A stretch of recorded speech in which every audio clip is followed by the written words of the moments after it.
Okay, so we're going to talk about the three different learning styles. One, two, three. Three different learning styles. The first one we're going to talk about is the auditory learning style. This refers to a method where individuals learn best through listening, speaking, and sound-based cues. Auditory learners, comprising about 30% of the population, process information by hearing it, often excelling in lectures, group discussions, and with audiobooks.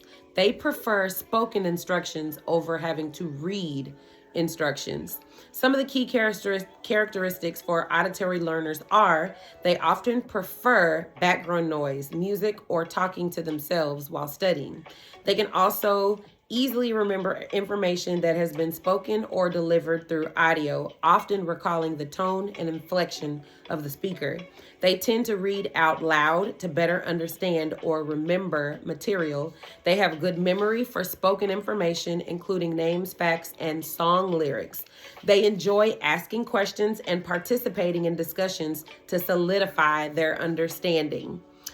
Common challenges of somebody who is an auditory learner are they may struggle with or feel distracted by long periods of silence or intense silent reading tasks. So if they're being asked to read and look at something for a long time, but they're not actually hearing it or speaking it themselves, it's going to be a struggle for them.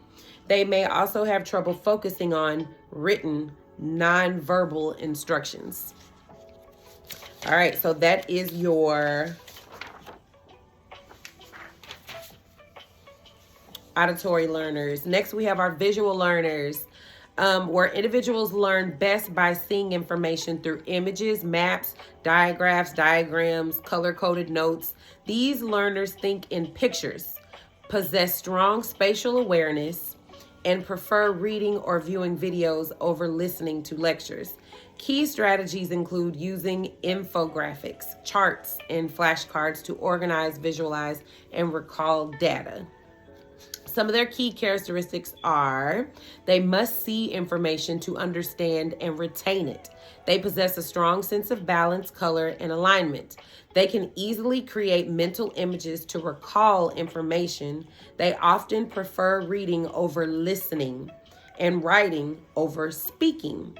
They often notice small visual details and may have a photographic memory.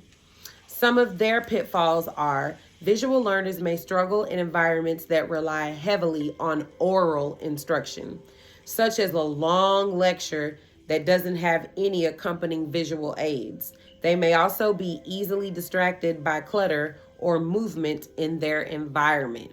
So people who are visual learners, are going to struggle if there's a lot of stuff going on in their environment. If they see somebody walking by, we're talking childcare now, they see somebody walking by or they see something new happening in their environment when they're supposed to be learning, it's going to be a struggle for them because they're very visual. And those are our visual learners. I'm going to have a picture of these with your test so you can read these also before you take your test. This is the last one, and it is the tactile learner, which I am, is a hands-on style where individuals grasp concepts best by touching, building, moving, or doing. It relies on physical manipulation and fine motor skills such as tracing, writing, or using objects to process information rather than just hearing or seeing it. Key strategies include using manipulatives, blocks, clay, note-taking, and interactive kinesthetic activities. This is why kids, when you're teaching them the alphabets, when we use zoophonics, this covers all of them. Because when you are putting the hand motion with the music and the word and the visual, you're hitting all of the learning styles. And it doesn't matter which learning style they have. If you can put that in your lesson plan, the children are going to learn and they're going to thrive because you're hitting all three of the learning styles. So some of their key characteristics are they're learning by doing, experiments, building models, using flashcards, sand, clay, or textured materials to enhance memory, pacing while studying, chewing gum, or fidgeting to maintain focus. This is me. This is the reason why some of the kids in your class can't sit still, because they are tactile learners. And to expect them to just sit in a class or even in a circle time for over a minute is tough, because in order for them to really learn it, they got to touch it, they got to taste it, feel it, manipulate it. These are our tactile learners, okay? Writing down notes or tracing words to learn spelling is good for them, and preferring interactive, multi-sensory environments over passive lecturing. So they're going to want to be in an environment where there's stuff going on to stimulate their senses.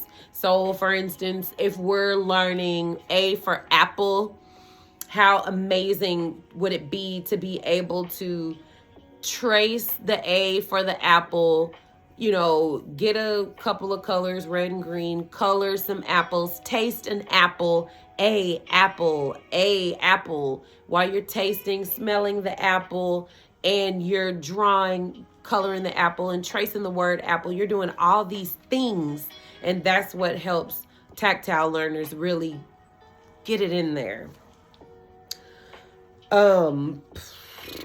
And so this is your tactile learner, those people who like to touch.